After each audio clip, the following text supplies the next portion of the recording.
Bismillahirrahmanirrahim. Assalamualaikum warahmatullahi wabarakatuh dan salam sejahtera buat anak-anak tingkatan 1 ilmu. Semoga kamu semua berada dalam keadaan sihat sejahtera dan semoga hari ini lebih baik daripada hari yang sebelum-sebelumnya lah. Jadi mudah-mudahan kamu semua sihat dan ceria untuk kita teruskan sesi PDPR kita pada hari ini. Walaupun cikgu hanya menggunakan video sahaja, tidak membuat sebarang Google Meet dan sebagainya, tapi cikgu harapkan kamu semua masih lagi boleh join. Yang tidak ada data, tolonglah. Yang tidak ada telefon, bila dah ada, cubalah mesej cikgu, cakap kamu ada masalah, tak boleh join kelas sebab tidak ada data ataupun telefon. Sebab kelas kamu ni antara yang ramai yang tak masuk lah minggu lepas. Jadi hari ni cubalah sebaik mungkin untuk masuk ke kelas dan cuba salin mana-mana nota yang cikgu bagi dan tugasan yang cikgu bagilah. Jadi hari ni kita nak masuk bab baru, bab 5, ungkapan algebra. Sebelum kita nak pergi pada ungkapan algebra, first kita lihat dulu satu topik hari ni 5.1 pemboleh ubah dan juga ungkapan algebra. Kita nak kenal dulu apa itu pemboleh ubah lah. Pemboleh ubah itu apa dia? Sebelum kita pergi ungkapan algebra, kita kena tahu dulu pemboleh ubah. Pemboleh ubah ini merujuk kepada huruf ataupun simbol lah. Dia adalah satu huruf ataupun simbol. Contoh kita ada X, Y, Z dan macam-macam lagi lah huruf. A boleh, B, C, semua itu merupakan pemboleh ubah. Kedua, suatu kuantiti yang tidak diketahui nilainya. So dia adalah satu kuantiti yang kita tak tahu nilainya. Kalau kita letak X, kita tahu tak nilai X tu apa? Tak kan? Jadi itu adalah pemboleh ubah ni, suatu kuantiti yang kita tak tahu nilainya. Kemudian yang ketiga, untuk menunjukkan kuantiti yang dapat dikira.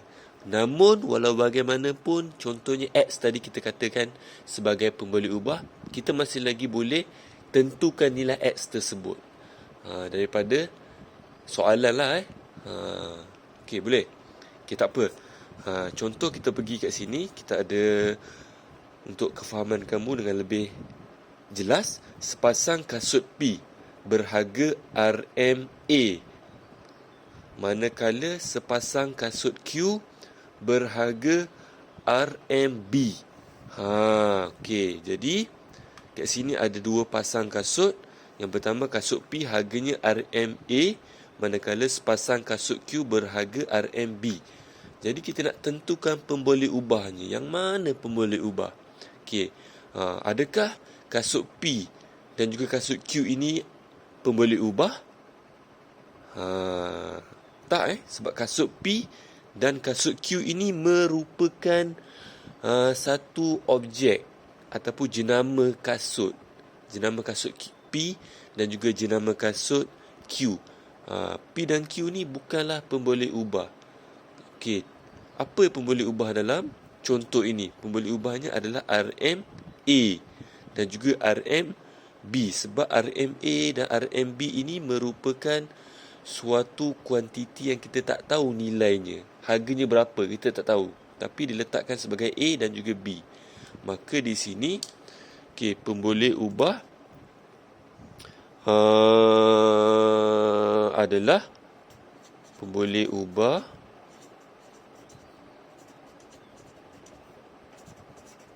adalah A dan B. Sebab A dan B kita tak tahu nilainya berapa, dan tetapi nilai A dan B ni kita boleh cari nilainya yang dapat dikira. Kuantiti A dan B ni kita boleh kira sebenarnya lah. Boleh jangan tertukar. Kasut P dan kasut Q ni kita tahu dia adalah huruf P dan Q, tapi ini bukan pemboleh ubah lah. Ini merupakan nama bagi objek kasut P dan kasut Q. Sekarang kita nak pergi bahagian yang seterusnya. Kita nak mengenal ungkapan algebra. Tadi kita dah kenal pemboleh ubah. Dia adalah satu huruf, satu simbol yang kita tak tahu nilainya, betul? Tapi kita boleh kita boleh cari nilainya. Sekarang lebih detail lagi. Kita nak pergi lebih detail mengenal ungkapan algebra. Sebab apa? Okey, sebab dalam ungkapan algebra ni ada pemboleh ubah. Okey. So dia melibatkan nombor. Dia ada nombor, ada sebutan algebra. Okey, sebutan algebra ni apa dia? Nanti akan kita pergi dengan lebih mendalam lah, tapi bukan yang inilah. Dan juga tanda operasi seperti tambah, tolak, darab dan bahagi. So, ungkapan algebra ni dia ada nombor, sebutan algebra, ada juga simbol operasi sama ada tambah, tolak, darab ataupun bahagi. Okey, contoh ni contoh bagaimana kita nak menerbitkan ungkapan algebra dia beri satu situasi. Jadi tolong tengok baik-baik. Biasanya kebanyakan kamu tak faham apa nak kena buat sebenarnya kalau jumpa soalan ini. Sebab tingkatan 2 nanti kamu akan jumpa lagi. Okey. Wakilkan jumlah gula-gula yang berikut dengan ungkapan algebra.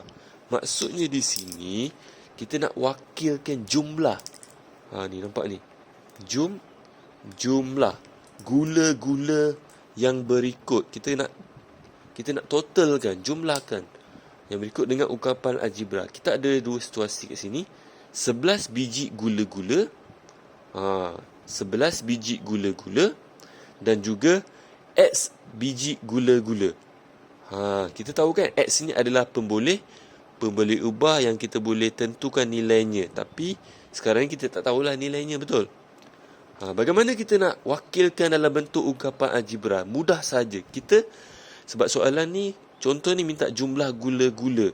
Wakilkan jumlah gula-gula. Maksudnya, kita kena jumlahkanlah kedua-dua ini. Bagaimana? Okey, lihat di sini. Okey, penyelesaiannya adalah kita jumlahkanlah kedua-duanya. Okey, so 11. 11. Tak perlulah tulis biji gula-gula. Kita tulis 11 saja. Kita tahulah 11 ini merujuk kepada bilangan gula-gula. Tambah sebab apa? Jumlah gula-gula. Kita nak jumlahkan dia. Tambah apa? Tambah X. 11 tambah X. So X ni adalah pemboleh ubah kamu tu. Ataupun kita sebut sebagai sebutan algebra lah. Okey, 11 ni. So ini adalah 11 tambah X. Inilah jumlah gula-gula kamu ataupun ungkapan algebra kamu. Nampak? 11 ni kita ada nombor, tambah tanda operasi ada. X ni adalah sebutan algebra. Nampak? Complete. So ini adalah ungkapan algebra lah. Mudah sahaja sebenarnya kita nak kenal dan kita nak membina ungkapan algebra. Mesti ada, inilah syaratnya. Nombor, sebutan algebra dan juga tanda operasi. So lepas ni cikgu akan bagi contoh soalan untuk kamu cuba selesaikan. Nak lihatlah kefahaman kamu tentang bagaimana kita nak menerbitkan ungkapan algebra. Itu sahaja untuk hari ini.